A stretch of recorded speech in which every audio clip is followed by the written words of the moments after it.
Biafrans, a very big congratulations to us. God have answered our prayer.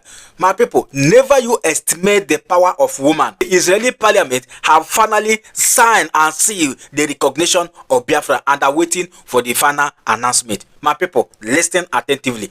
After the Biafra delegates stormed the Israeli parliament yesterday, something changed. Through the help of this our great woman, this our dear sister called Rachel Nwosu and her team, Israel parliament have done a very wonderful job to the people of Biafra. I want you to see the video that triggered the interest of the Israeli government that made them to recognize the Biafra. If you watch the video, you have every reason to know that Biafra have finally come in reality. Who say God no dey? God dey. God dey, the God of our ancestors, the God of our forefathers, the God of Biafra is very alive and active. Come and watch the video. Come and watch the video so that you will not be told. I told you that something is happening underground and you thought I'm just playing. Biafra is here. Watch the video.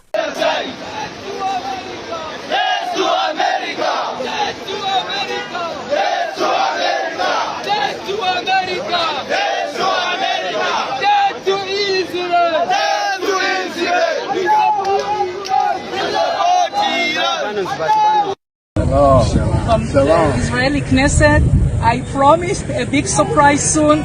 This is our surprise, and it is only the beginning. See who is with me. We are just entering to the Knesset of Israel. All hail Biafra, all hail Nnamdi Kanu, all hail Israel. All hail Biafra, all hail Nnamdi Kanu. We love Israel, our bloodline. Shalom to Israel. We'll feel so much at home. Shalom. Thank you very much for welcoming us in the city of David, in the state of Israel. We are glad to be here. Shalom Aleichem. Shalom Aleichem. Shalom. This is a big honor. Thank you very much. Thank you, thank you, thank you. Thank you so much, Mr. Chairman. Mr. Speaker, I rise in support of this legislation. And I want to thank Chairman Cole and Chairman Diaz-Balart for their leadership on this bill. Thank you.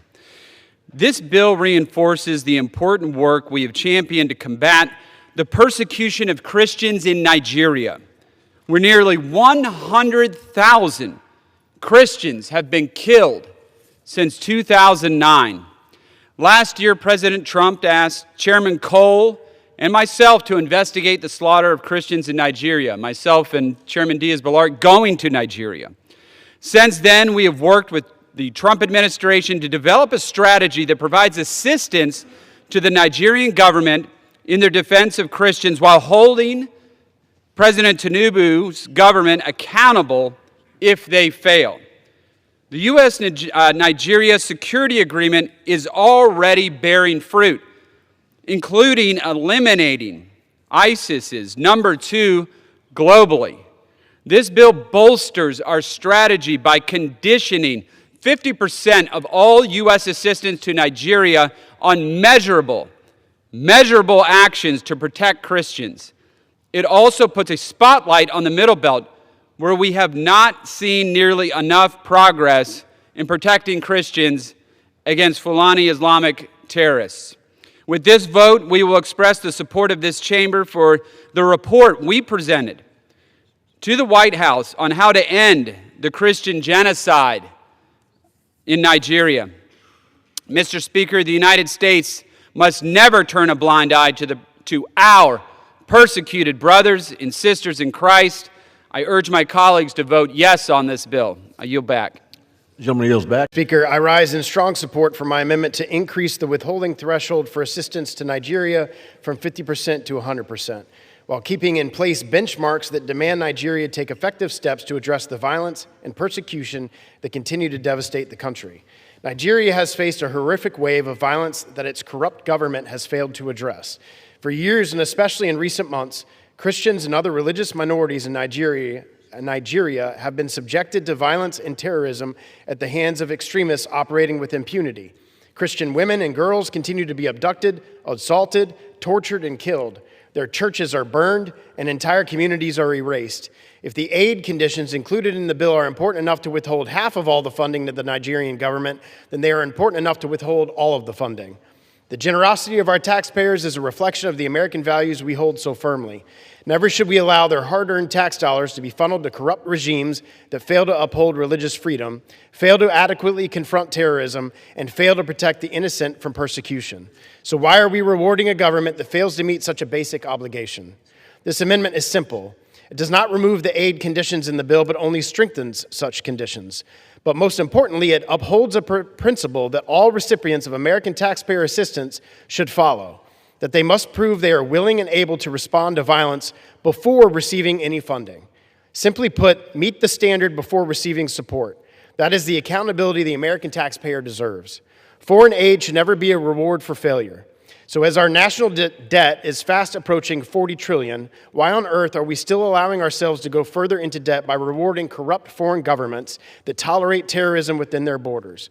When churches are burned, women and girls are abducted, and terrorists operate with near impunity, that is not merely an internal disturbance, it is a direct assault on the freedoms our nation claims to defend, which our foreign assistance must reflect and uphold. This is not about punishing the Nigerian people. It is about demanding accountability for their government's complacency and ensuring that our foreign aid is leveraged to defend, reflect, and uphold American values.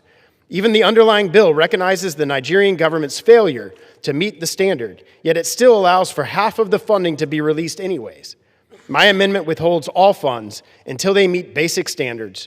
Accountability can never be divided, nor should we allow anyone to exploit the generosity of the American taxpayer.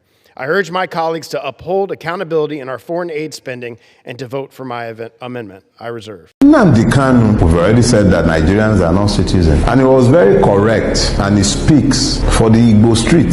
The streets of Ala Igbo resonates with his voice because he speaks for the dispossessed and the disinherited. He speaks for a generation who have been systematically marginalized, disenfranchised, made the subject of inequity and the systemic evils of the Nigerian state. He speaks for those who do not have voices, who have had their voices taken from them. He speaks in a language that I don't like or understand, but he speaks the truth. You cannot beat a child and then demand that the child must not cry. If there wasn't validity, if there isn't, I should say, if there aren't validities to the demands of Nnamdi Kanu or his grievances, there will be no currency to his words. But he speaks clearly, speaking the mind and the grievances and the pains of a people. To ignore what he is saying will be stupid. He is the one who has embraced the use of the language that the Nigerian state understands. But he is not the only person who is aggrieved in Ala Igbo. Kill Nnamdi Kanu today, there are 1,000 waiting to take his place, because the reality is that he is not speaking to his personal pain. He is speaking to the pains of a people. When you have now driven a man to the point of impotence, where he realizes that talking to you makes no difference, changes, the system is interested in peace. It deals with the root of the grievance, and then it finds a peace. When people go to war, wars are never settled without peace talks. Peace talks are different from dictations. The Nigerian state has been at war within the Igbo, and it has not stopped since 1966. Not that it has ever stopped being at war with every other part of Nigeria. Have you seen it? I told you. Shebi, I told you.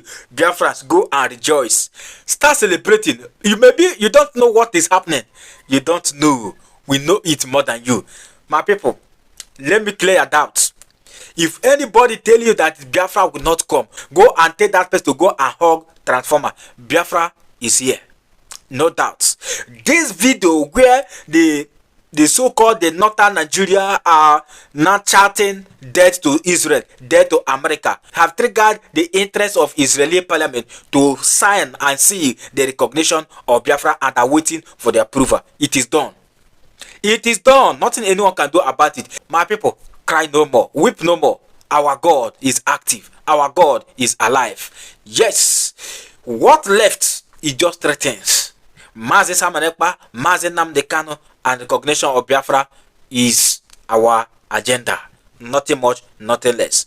Please, whatever you are doing, whatever that the ego, the pride, whatever that make you to start backing down in this Biafra quest, this is the time that the fight is more active, because the Nigerian government is not backing down anytime soon, and this is the time we are going to show that we are more united than anyone can ever imagine. Is either Biafra or nothing. Spread this message, share this video. Is a very good news indeed. You see, you have heard it live and direct from the horse's mouth, from the other way hand, where the USA representative have come out and made it public that they will have finally cut the aid of, helping Nigeria in whichever ways, since they have been slaughtering the Christians. You see, that is what God can do. Our God is active. My people, share this video, spread this message. And while spreading the message, make sure you touch your hand for subscribe button, like and turn on the notification bell, so that whenever we upload a new video like this, you'll be the first person to be notified. In doing that, you are encouraging us to do more, because togetherness we shall restore Biafra together. Yes, Biafra is our last hope. Nobody can dispute that to us. Defend yourself. Thank you.